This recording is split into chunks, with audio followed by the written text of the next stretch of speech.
الحمدللہ رب العالمین والصلاة والسلام علی سید المرسلین اما بعد فاعوذ باللہ من الشیطان الرجیم بسم اللہ الرحمن الرحیم۔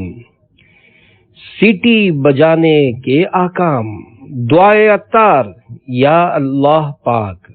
جو کوئی 16 صفحات کا رسالہ سیٹی بجانے کے احکام پڑھ یا سن لے، اسے دینی مسائل کی سمجھ بوجھ عطا فرما اور اس کی بے حساب مغفرت فرما، آمین بجاہ النبی الامین صلی اللہ علیہ وآلہ وسلم۔ درود شریف کی فضیلت، فرمان مصطفیٰ صلی اللہ علیہ وآلہ وسلم، مجھ پر کثرت سے درود پاک پڑھو، بے شک تمہارا مجھ پر درود پاک پڑھنا تمہارے گناہوں کے لیے مغفرت ہے۔ صلو علی الحبیب صلی اللہ علی محمد۔ سیٹی بجانے کی مختلف صورتیں اور ان کے احکام۔ سوال: ہم اکثر باتوں میں یا ہنسی مذاق میں سیٹی بجاتے ہیں، اس حوالے سے ہماری رہنمائی فرما دیجئے۔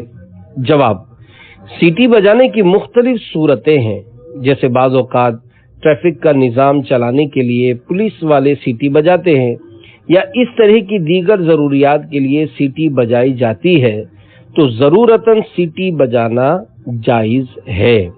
اس موقع پر امیر اہل سنت دامت برکاتہم العالیہ کے قریب بیٹھے ہوئے مفتی صاحب نے فرمایا، اسی طرح کارخانوں میں یہ اعلان کروانے کے لیے کہ چھٹی کا وقت ہو گیا ہے سیٹی بجائی جاتی ہے، اس کی بھی اجازت ہے، لیکن لہو و لعب کے طور پر سیٹی بجانا، جسے عرف عام میں چھچھورا پن کہا جاتا ہے، اس کی اجازت نہیں ہے۔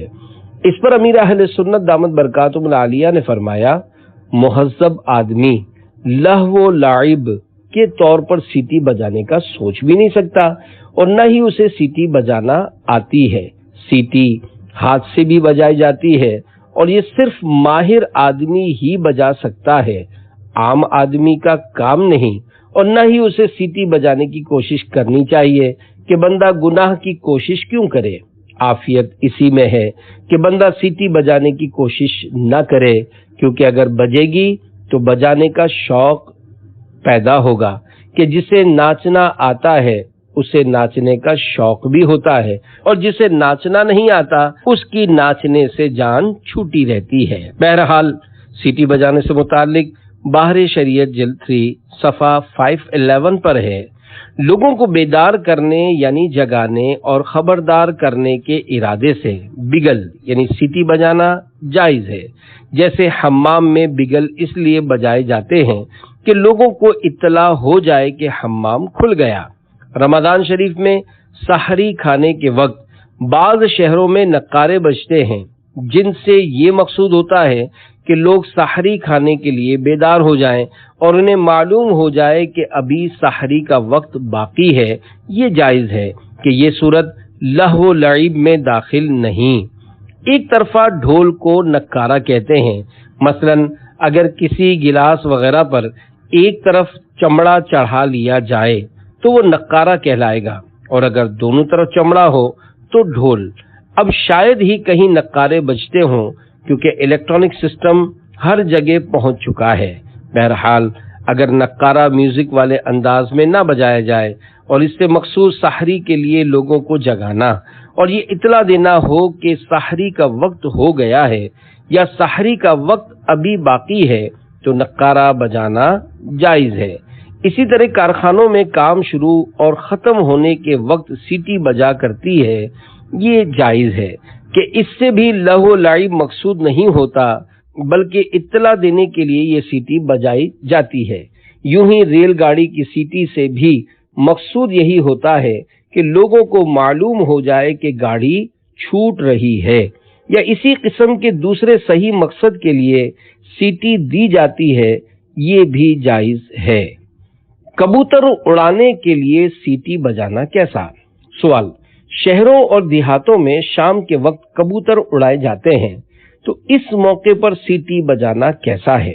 جواب: اگر پرندے اڑانے کے لیے سیٹی بجاتے ہیں کہ پرندے فصل کو خراب کرتے ہیں، تو یہ بھی ایک ضرورت ہے، لہذا یہ بھی جائز کے حکم میں ہے۔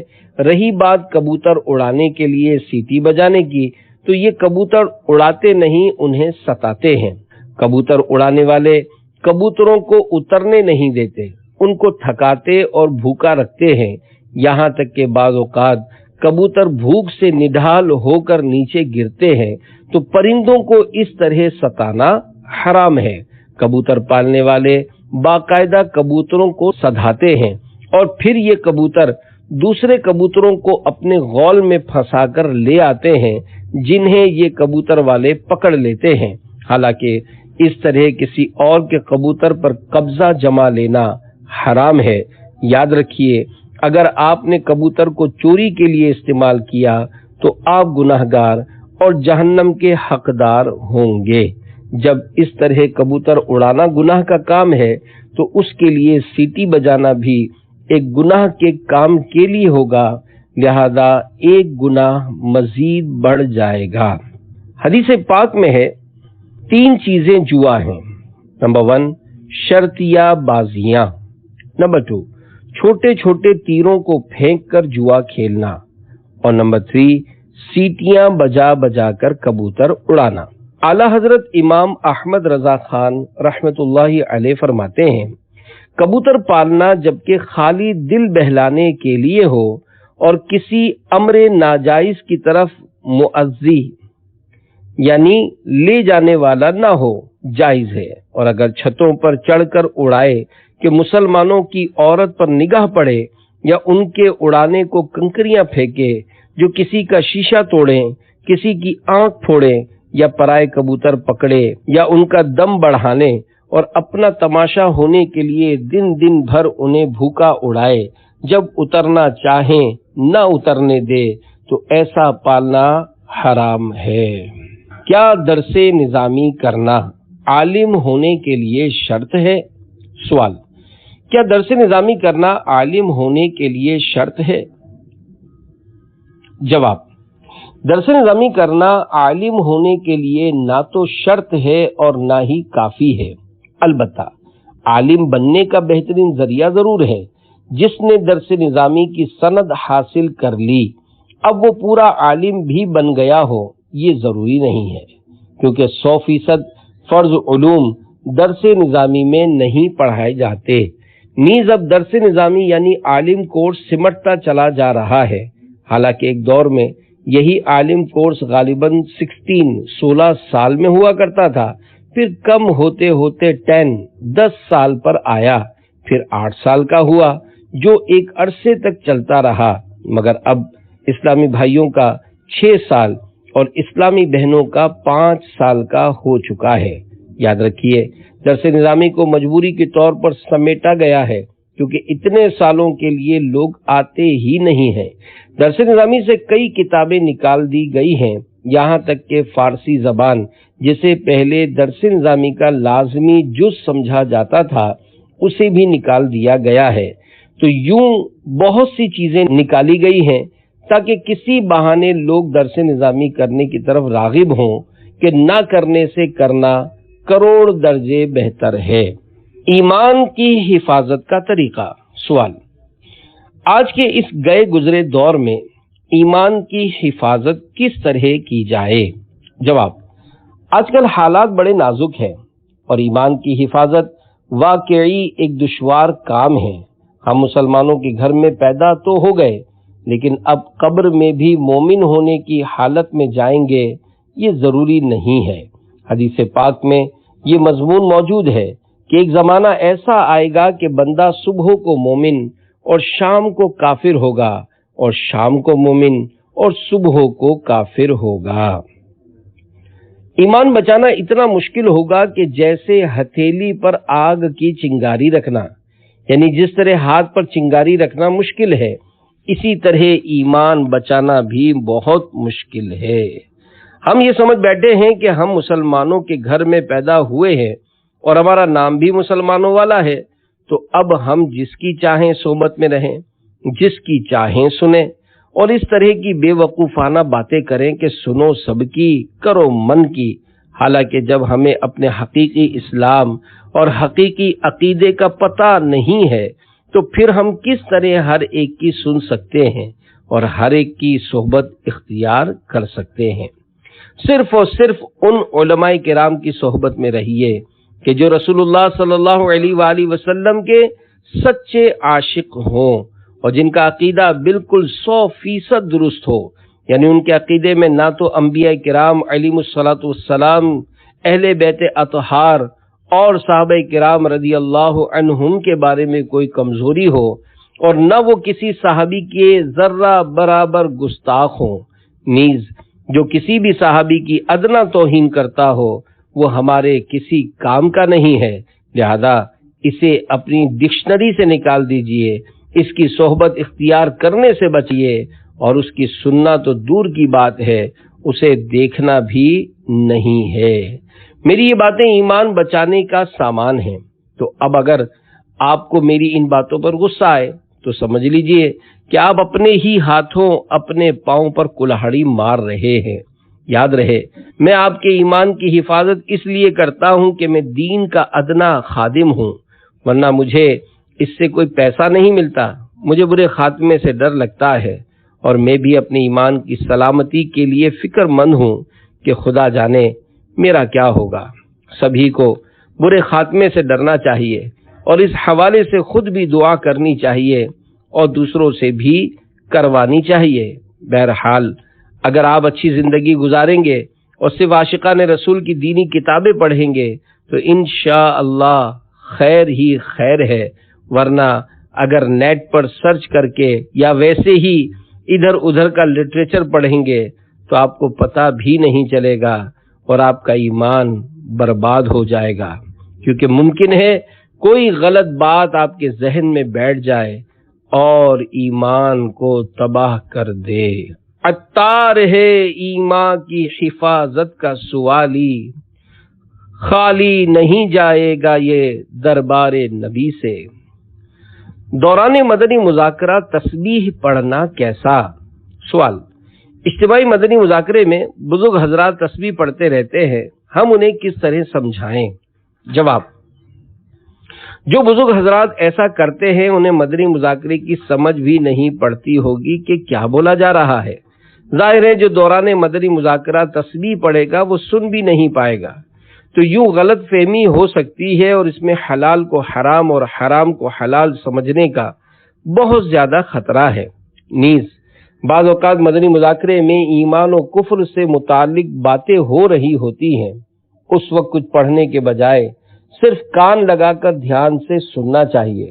بعض لوگ مدنی مذاکرے کے دوران ایک دوسرے کو اشارے کر کے کہتے ہیں سنو کیا بولا جا رہا ہے، تو اس طرح کرنے سے بھی غلط فہمی ہو جاتی ہے، لہذا اشاروں سے بھی بچنا چاہیے۔ یاد رکھیے اگر کوئی آ جا رہا ہو تو اسے بھی نہ چھیڑیں، اور نہ ہی بیٹھ جاؤ کی آوازیں لگائیں، کہ بعض اوقات ایسا کرنے سے بھی غلط فہمی ہو جاتی ہے۔ کیا جنت میں عورتوں کو دیدار الہی ہوگا؟ سوال: کیا عورتوں کو بھی جنت میں اللہ پاک کا دیدار ہوگا؟ جواب: بالکل ہوگا۔ جنت کی نعمتیں مرد و عورت میں مشترک ہیں، محلات، لباس، غذائیں، خوشبویات وغیرہ۔ البتہ دیدار الہی میں اختلاف ہے، اور صحیح یہ ہے کہ دیدار الہی بھی مرد و عورت دونوں کو ہوگا۔ منگنی میں 5 من مٹھائی لے کر آنا۔ سوال: اگر لڑکی والے لڑکے والوں سے کہیں کہ منگنی میں 5 من مٹھائی لے کر آنا، اور لڑکے والوں کی اتنی گنجائش نہ ہو تو وہ کیا کریں؟ نیز اس طرح کی رسموں کے بارے میں شریعت کیا کہتی ہے؟ جواب: کہیں کہیں ایسا ہے جیسے میمن برادری میں خرچے کی وجہ سے لڑکی والے آزمائش میں ہوتے ہیں، اور بعض برادریوں میں لڑکے والے آزمائش میں ہوتے ہیں۔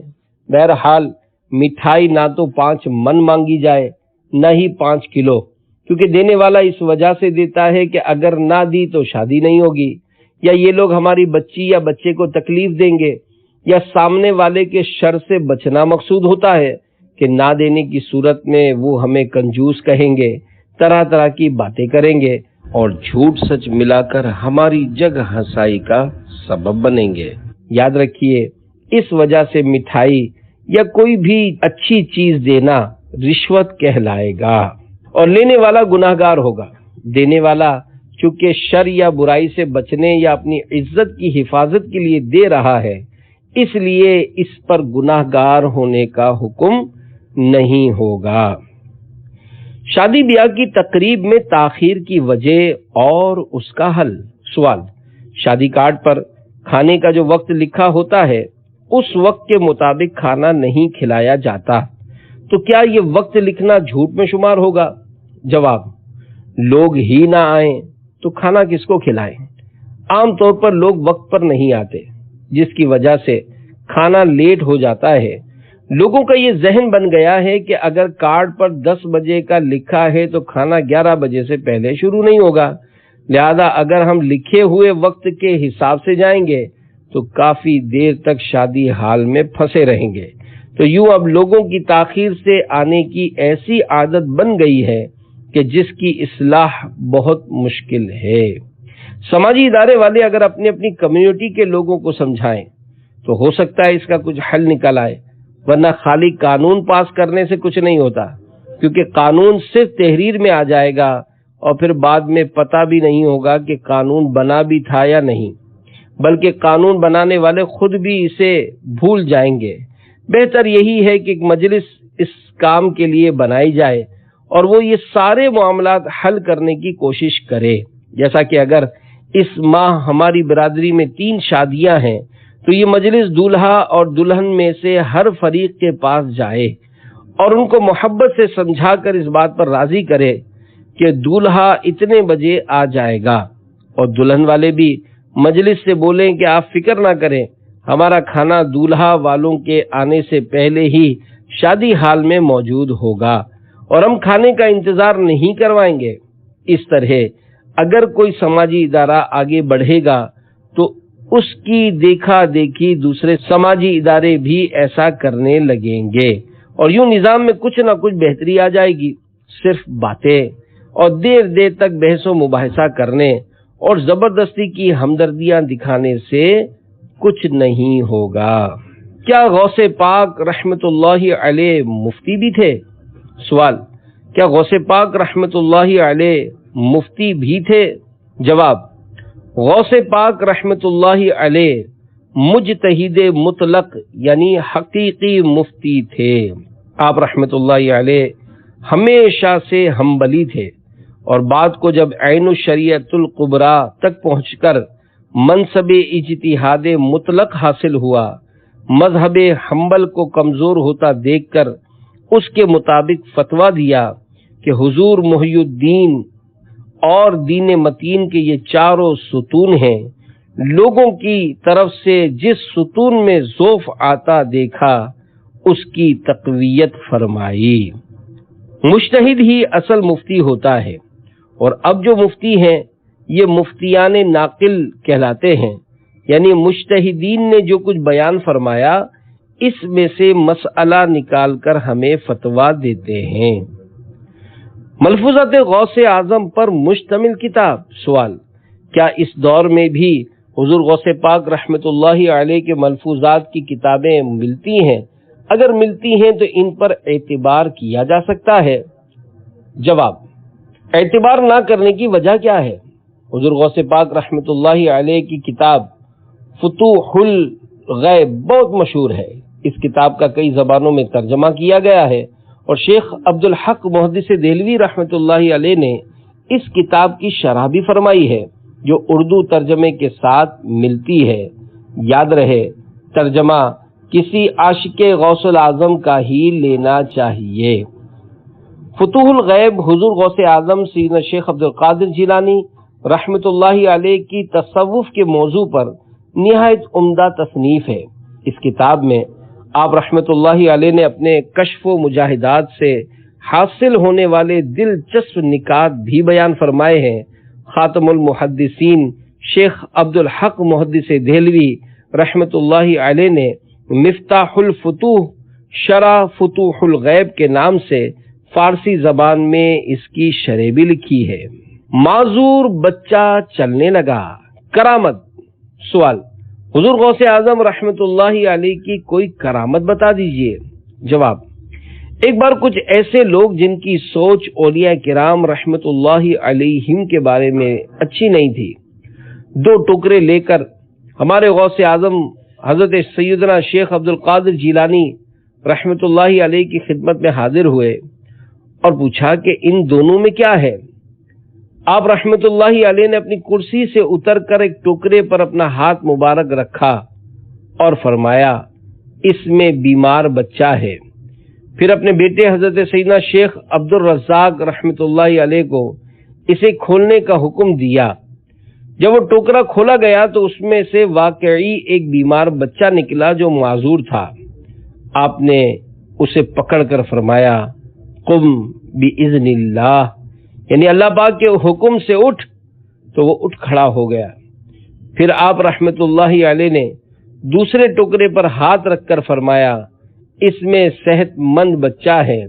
پھر اس ٹوکرے کو کھولنے کا حکم دیا۔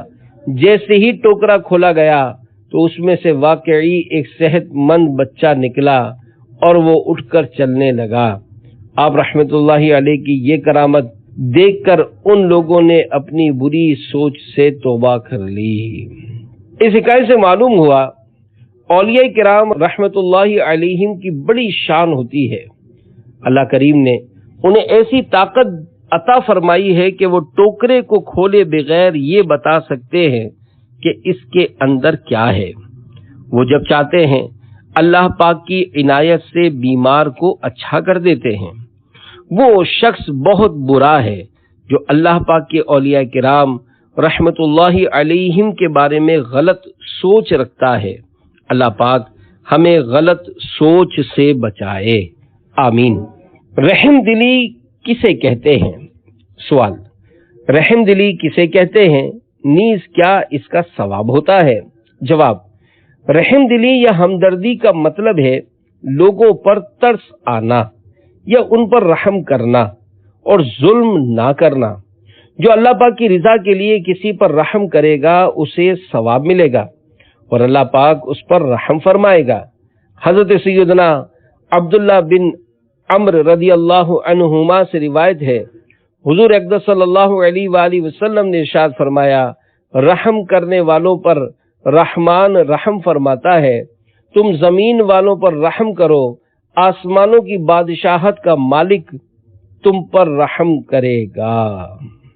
اگر واقعی ہمارے اندر اپنے مسلمان بھائیوں کے لیے رحم دلی پیدا ہو جائے تو ہمارا معاشرہ بالکل صاف ستھرا اور درست ہو جائے گا۔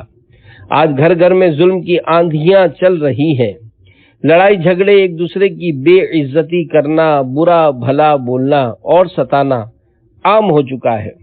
گاؤں گوٹ ہر جگہ نفسا نفسی ہے اور لوگ ایک دوسرے کی برائیاں کرنے میں مشغول ہیں، تو یوں ہر دوسرا بندہ کسی نہ کسی کی کاٹ کرنے میں لگا ہوا ہے۔ یہی وجہ ہے کہ گھروں میں سکون نہیں رہا، پڑوس کا آرام ختم ہو گیا ہے، محلے کا چین برباد ہو گیا ہے اور شہر کا امن بھی باقی نہیں رہا۔ زندہ ٹڈیوں کو سیخ میں پرو کر چولہے پر پکانا کیسا؟ سوال، بعض لوگ زندہ ٹڈیوں کو سیخ میں پرو کر چولہے پر پکاتے ہیں، ان کا ایسا کرنا کیسا ہے؟ جواب، اس منظر کو دیکھنے سے ہی آدمی کے بدن میں جھرجھری آ جائے، مگر پتہ نہیں لوگوں کا دل اس طرح کرنے کے لیے کیسے راضی ہوتا ہے۔ ایسے لوگ خود کو سوئی چبا کر دیکھیں، ان سے یہ برداشت نہیں ہو پائے گا تو پھر بیچاری ٹڈیوں کو سیخ میں زندہ پرونا کتنا زیادہ تکلیف دہ ہوگا۔ ٹڈی حلال ہونے کا یہ مطلب نہیں کہ اسے تکلیف کے ساتھ پکایا جائے، کوئی اور طریقہ بھی اختیار کیا جا سکتا ہے، مثلاً اس کے مرنے کا انتظار کر لیا جائے کہ آخر یہ بھی مرتی ہی ہے، یا کوئی ایسی صورت نکالی جائے کہ یہ مر جائے اور پھر اسے پکایا جائے۔ یاد رہے حدیث پاک میں ٹڈی کھانے کی اجازت دی گئی ہے۔ رسول کریم صلی اللہ علیہ وآلہ وسلم نے فرمایا، ہمارے لیے 2 مرے ہوئے جانور اور 2 خون حلال ہیں، 2 مردے مچھلی اور ٹڈی ہیں، اور دو خون کلیجی اور تلی ہیں۔ طالب علم کو کیسا ہونا چاہیے؟ سوال، طالب علم کو کیسا ہونا چاہیے؟ جواب، طالب علم کو چاہیے کہ اپنے مقصد رضا الہی کے حصول کو ہر وقت پیش نظر رکھے، اپنا وقت برباد کرنے سے بچے، اخلاق درست رکھے، زبان، آنکھ اور دل کی حفاظت کرے، سوال سے بچے یعنی لوگوں سے پیسے نہ مانگے، ورنہ معلومات حاصل کرنے کے لیے اپنے استاد سے سوال کر سکتا ہے، عاجزی کرے یعنی اپنے آپ کو کچھ نہ سمجھے، حرص مال سے کوسوں دور ہو یعنی پیسوں کے لالچ میں نہ پڑے، علم کا حریص ہو، مرشد، اساتذہ اور والدین کا ادب کرے، اپنے مدرسے کے نظام الاوقات کی پابندی کرے، حق صحبت کا خیال رکھے یعنی جو طالب علم قریب بیٹھتا ہو اس کے حقوق کا خیال کرے کہ وہ اس کا قریبی پڑوسی ہے اور اس کے حقوق ہیں، اور قیامت کے دن اس سے یہ سوال بھی ہوگا کہ اپنے پڑوسی کا حق ادا کیا یا ضائع کیا، لہذا اس کے لیے تکلیف دہ نہ بنے بلکہ ضرورتاً اس کی مدد کرے، جیسا کہ پڑھنے پڑھانے میں ایک دوسرے کی مدد کی جاتی ہے، تکلیفیں آئیں تو صبر کرے، عبادت کا ذوق رکھے یعنی خوب عبادت کرے، نیکی کی دعوت بھی دیا کرے۔ طالب علم کے لیے یہ کچھ مدنی پھول ہیں جنہیں میں نے مکتبۃ المدینہ کی کتاب کامیاب طالب علم کون سے آسان کر کے پیش کرنے کی کوشش کی ہے۔ صلو علی الحبیب صلی اللہ علی محمد۔ کامیاب طالب علم کون؟ یہ مکتبۃ المدینہ کی 63 صفحات پر مشتمل ایک بہترین اور جامع کتاب ہے۔ اس کتاب میں ان تمام امور کو بیان کرنے کی کوشش کی گئی ہے جن کا تعلق ایک طالب علم سے ہو سکتا ہے، مثلا حصول علم میں کیا نیت ہونی چاہیے، اسباق کا مطالعہ کس طرح کرنا چاہیے، سبق کس طرح یاد کیا جائے، اپنے اساتذہ، جامعہ کی انتظامیہ اور والدین کے ساتھ تعلقات کی نوعیت کیا ہونی چاہیے، بالعموم سبھی اور بالخصوص طلباء علم دین کے لیے اس کتاب کا مطالعہ کرنا بے حد مفید ہے۔ امیر اہل سنت کے رسالے قوم لوط کی تباہ کاریاں سے کچھ مدنی پھول۔ ایسا نہ کیجیے۔ دوران گفتگو ایک دوسرے کے ہاتھ پر تالی دینا ٹھیک نہیں، کیونکہ تالی، سیٹی بجانا محض کھیل کود، تماشا اور طریقہ کفار ہے۔ قوم لوط کے کام۔ حضرت سیدنا لوط علیہ السلام کی قوم کے لوگ بدفعلی کے علاوہ ایسے ذلیل افعال اور حرکات کے عادی تھے جو عقلی اور عرفی دونوں طرح سے قبیح اور ممنوع تھے، جیسے گالی دینا، فحش بکنا، تالی اور سیٹی بجانا، ایک دوسرے کو کنکریاں مارنا، راستہ چلنے والوں پر کنکری وغیرہ پھینکنا، شراب پینا، مذاق اڑانا، گندی باتیں کرنا اور ایک دوسرے پر تھوکنا وغیرہ۔ سیٹی اور تالی۔ وما كان صلاتهم عند البيت الا مكاء وتصدية۔ ترجمہ کنز الایمان۔ اور کعبے کے پاس ان کی نماز نہیں مگر سیٹی اور تالی۔ صحابی ابن صحابی، جنتی ابن جنتی۔ حضرت عبداللہ بن عباس رضی اللہ عنہما فرماتے ہیں کہ کفار قریش ننگے ہو کر خانہ کعبہ کا طواف کرتے، سیٹیاں اور تالیاں بجاتے تھے، اور ان کا یہ فعل یا تو اس باطل عقیدے کی وجہ سے تھا کہ سیٹی اور تالی بجانا عبادت ہے، اور یا اس شرارت کی وجہ سے کہ ان کے اس شور سے حضور اکرم صلی اللہ علیہ وآلہ وسلم کو نماز میں پریشانی ہو۔ جنت میں درخت لگانے کا آسان نسخہ۔ ایک بار مدینے کے تاجدار صلی اللہ علیہ وآلہ وسلم کہیں تشریف لے جا رہے تھے۔ حضرت سیدنا ابو ہریرہ رضی اللہ عنہ کو ملاحظہ فرمایا کہ ایک پودا لگا رہے ہیں۔ پوچھا کیا کر رہے ہو؟ عرض کی درخت لگا رہا ہوں۔ فرمایا میں بہترین درخت لگانے کا طریقہ بتا دوں؟ سبحان اللہ والحمد للہ ولا الہ الا اللہ واللہ اکبر پڑھنے سے ہر کلمے کے بدلے جنت میں ایک درخت لگ جاتا ہے۔